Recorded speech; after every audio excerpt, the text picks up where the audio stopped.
आप भगवान के सामने बैठे उनसे बोलें, शुभ बेल के कुछ पात्र हैं। यदि आप शिव जी की पूजा करने के लिए शिव मंदिर जाते हैं, शिवलिंग पर चढ़ाने के लिए आपके पास बेलपत्र नहीं है, तो फिर क्या किया जाए? दोस्तों, बिना बेलपत्र के शिव जी की पूजा संभव ही नहीं है, यानी कि शिव जी आपकी पूजा को नहीं लेंगे। बेलपत्र अत्यधिक महत्वपूर्ण है, लेकिन यदि आपके पास बेलपत्र नहीं है तो फिर क्या करें? जय श्री राम दोस्तों, आज मेरा वीडियो इसी पर है कि आप अगर शिव मंदिर जाते हैं, आपके पास बेलपत्र नहीं है, तो फिर वो कौन से 3 उपाय हैं जो मैं बताऊंगी आपको। 3 तरीके से आप शिव जी को बेलपत्र अर्पित कर सकते हैं, बिना बेलपत्र के भी। तो दोस्तों, है ना मज़ेदार चीज़। तो दोस्तों, अगर आपको मेरा वीडियो पसंद आता है तो प्लीज़ मेरे चैनल को सब्सक्राइब करें, मेरे वीडियो को लाइक करें और कमेंट भी करें। कमेंट पे जय श्री राम लिखें और शेयर भी करें। दोस्तों, शेयर करने से क्या होगा कि ये जानकारी और लोगों तक भी पहुंचेगी और ज़्यादा से ज़्यादा लोग इसका लाभ लेंगे। तो दोस्तों, शुरू करते हैं आज का वीडियो।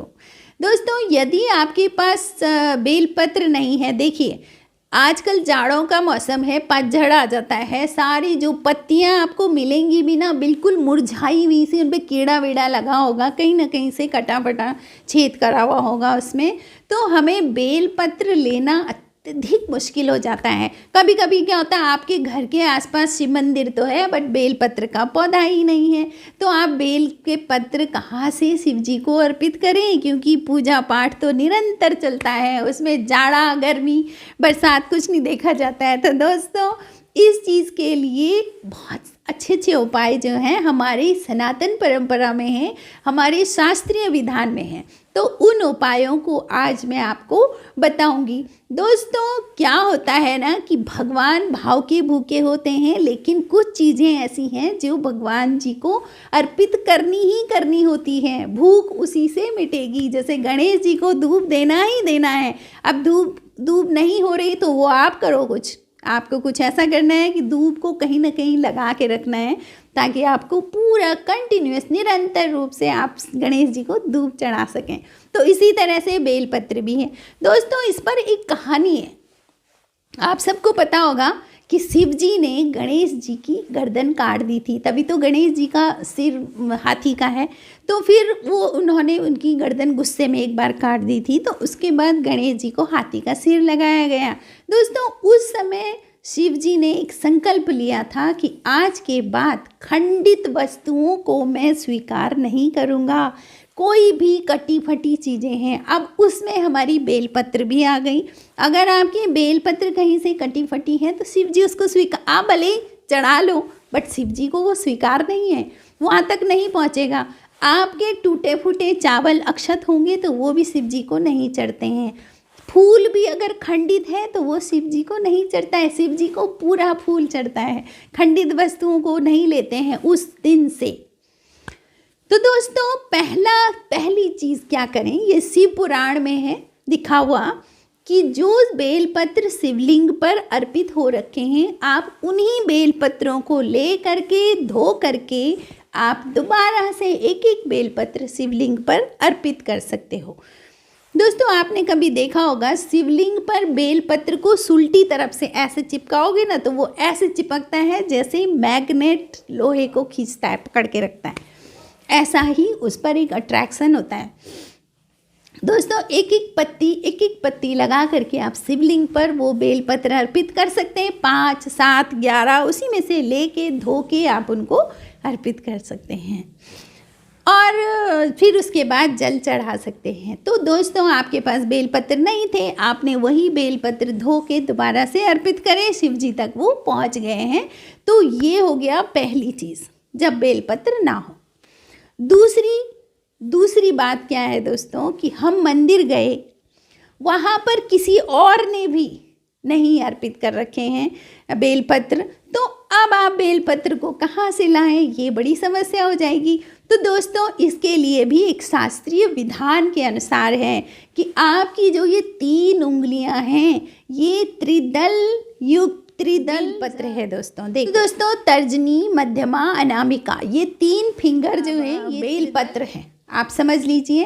तो आपने क्या करना है कि भगवान के आगे प्रार्थना करनी है, हे प्रभु मेरी ये 3 उंगलियां, ये जो 3 उंगलियां हैं तर्जनी, मध्यमा और अनामिका, आप इन तीनों उंगलियों को त्रिदल युक्त बेलपत्र समझ करके मेरी पूजा को स्वीकार कीजिए। और आपकी ये तीनों उंगलियां आप शिवलिंग पर ऐसे करके आप अर्पित कर दीजिए।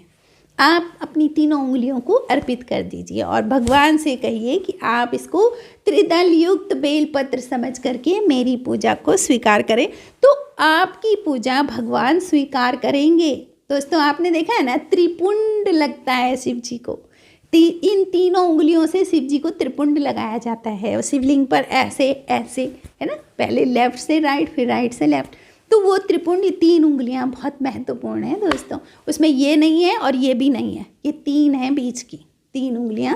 तो इनको आप वहाँ पर अर्पित करके शिव जी की पूजा को संपूर्ण कर सकते हो, यानी संपूर्ण बेलपत्र से होगी तो बेलपत्र को आप ऐसे अर्पित कर सकते हो। दूसरी चीज़ ये हो गई दोस्तों, अगर बेलपत्र नहीं है तो अब तीसरा अगर आपके पास वो भी नहीं है, मतलब आपको शिवलिंग तक नहीं पहुंच पा रहे हो आप, अब आप क्या करें, बहुत भीड़ भाड़ है, कहीं धक्के मुक्के लग रहे हैं दोस्तों मंदिरों में बहुत भीड़ हो जाती है और जब पूजा पाठ हम कर ही नहीं पाते, बड़े बड़े तीर्थ पे पहुंच जाते हैं लेकिन वहाँ पर हमें बैठ के पूजा पाठ करने को मिलता नहीं है।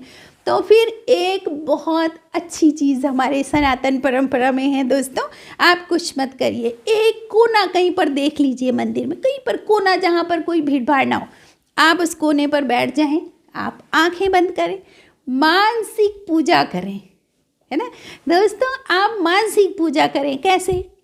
आप भगवान के सामने बैठें उनसे बोलें, शुभ बेल के कुछ पत्र हैं, कुछ पुष्प हैं मंदार के, फल हैं धतूरे के धरे, कुछ भंग अक्षत धारी के।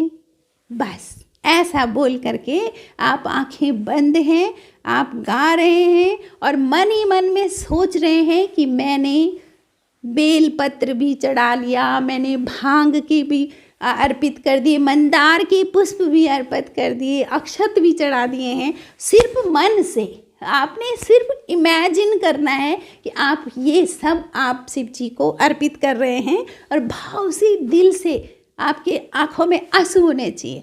तो आप समझ लीजिए कि शिव जी को आपकी सारी पूजा चली जाएगी। दोस्तों इसको कहते हैं मानसिक पूजा। आपके पास इतना सारा सामान जो शिव जी को अर्पित होता है वो आपके पास नहीं है, तो भी आप मन से विचार करके वो सारी चीज़ें आप अर्पित कर सकते हैं और आप उसका लाभ ले सकते हैं और कनेक्शन शिव जी से बना सकते हैं। दोस्तों ये है हमारे सनातन धर्म की उच्चता। देखिए कितनी सारी चीज़ें हैं हमारे पास करने के लिए। तो दोस्तों इस तरह से आप शिव जी की पूजा जरूर करें और अगर आपने शिव जी को पूजा है तो राम जी की कृपा तो अपने आप आएगी ना, ठीक है। और हनुमान जी तो शिव जी के ही रूप है, तो इस तरह से आपने सब भगवान को खुश कर दिया।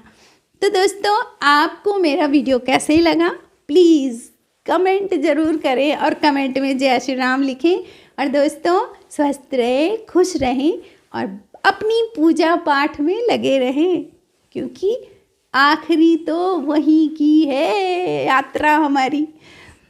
तो दोस्तों थैंक यू फॉर वॉचिंग। जय श्री राम।